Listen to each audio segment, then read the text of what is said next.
sehingga mereka mencoba membunuhnya. Oh, setan ya? Nggak boleh tuh yang namanya membunuh hewan di pulau itu. Halo teman-teman semua, welcome back to Rock, Riwayat Orang Kudus edisi 7 November.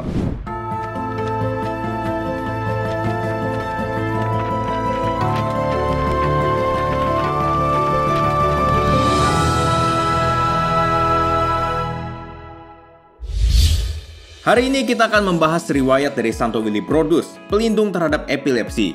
Sebelum kita mulai, monggo di-share dulu video ini supaya semakin banyak orang dapat hidup kudus lewat teladan para santo santa. Oke, tanpa berlama-lama lagi, mari kita segera mulai! Cerita berawal di Northumbria, Inggris tahun 658. Di daerah ini lahirlah seorang bayi keturunan Saxon bernama Willibrordus. Willy merupakan dewa besar dalam mitologi Nordik, sedangkan Brod berarti di bawah perlindungan. Kalau dilihat dari namanya, pasti Willibrordus berasal dari keluarga pagan atau kafir kan guys? Tapi ternyata keluarganya ini adalah keluarga Kristen yang saleh loh. Bahkan di umurnya yang ke-7, ia sudah mendapat pendidikan iman di bawah arahan Santo Wilfrid, Uskup York di Biara Ripon. Di tahun 678, ia bergabung dengan Biara Rathmelsigi di Irlandia yang dipimpin oleh Santo Egbert. Ia belajar dan mendalami Kristus di biara ini selama 12 tahun guys, sebelum akhirnya ia mendapat misi ke daerah Frisia untuk mewartakan Injil kepada orang-orang yang masih kafir. Willibrordus setelah menjalankan misinya ini, ia pergi ke Roma sebanyak 2 kali untuk bertemu Paus Sergius III. Kedua kalinya ia pergi, ia ditabiskan sebagai uskup Frisia di gereja Santa Cecilia di tahun 695. Paus memberinya 2 hadiah, yaitu pallium dan nama baru yaitu Clement. Pallium itu semacam kain yang dikalungkan saat memakai kasula guys, dan ini menandakan jabatan dari seorang uskup agung yang membedakannya dari uskup biasa. Kalau nama Clement sebenarnya nggak ada yang istimewa sih guys, hanya karena Paus pada waktu itu kesulitan untuk menyebut nama aslinya. Nah, Uskup Willibrordus setelah ditabiskan langsung turun ke tengah umat dan berkhotbah di jalan-jalan dari desa ke desa bersama dengan Santo Bonifacius.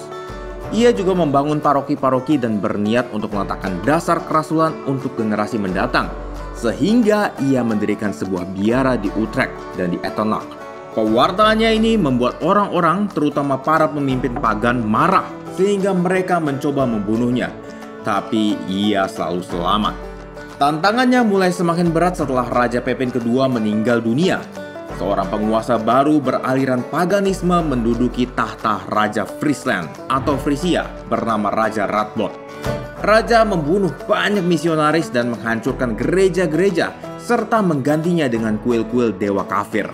Nah, ada suatu pulau di utara Denmark bernama Forsythland yang sekarang bernama Emland.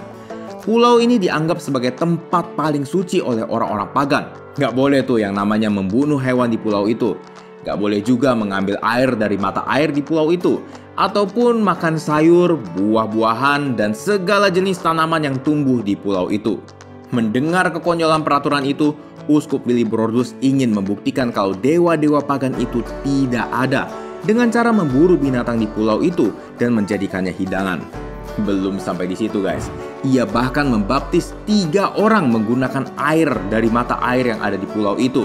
Orang-orang pagan percaya kalau Bapak Uskup akan tumbang dan langsung tewas.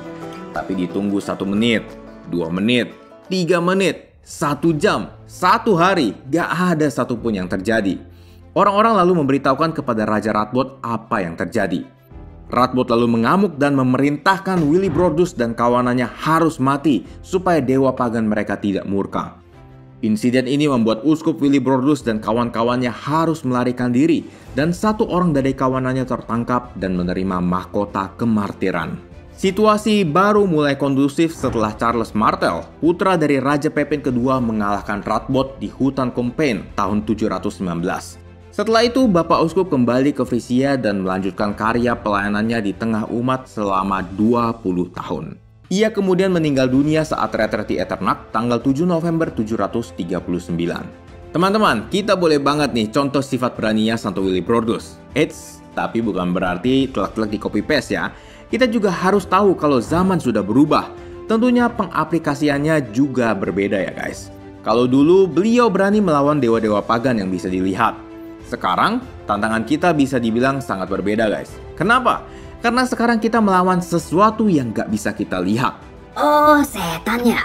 Inisiatornya memang setan guys, tapi dia menyelip-nyelip lewat perkembangan teknologi dan peradaban manusia. Aduh, contoh dong, contoh. Contohnya nih guys, kita tahu dong ya aborsi itu melanggar hukum Allah dan dosanya lebih berat daripada pembunuhan biasa.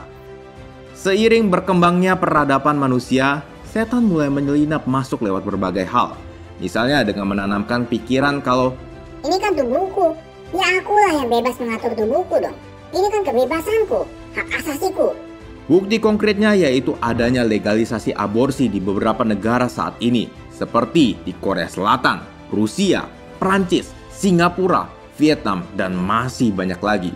Bahkan dari beberapa negara ini ada yang menggratiskan biaya aborsi guys. Coba bayangkan, ini baru satu contoh aborsi. Masih banyak hal lain yang ditunggangi setan supaya manusia jatuh dalam dosa. Poinnya adalah perjuangan kita tentu berbeda dengan Santo Willibrordus. Tapi kita harus mempunyai satu semangat yang sama, yaitu berani melawan yang tidak sesuai dengan ajaran iman kita dan terus menyuarakan kebenaran di tengah-tengah dunia ini. Oke guys, begitulah kisah hidup dari Santo Willibrordus. Semoga bermanfaat ya untuk kita semua. Terima kasih sudah menonton dan sampai jumpa di Rock edisi selanjutnya. Top Science!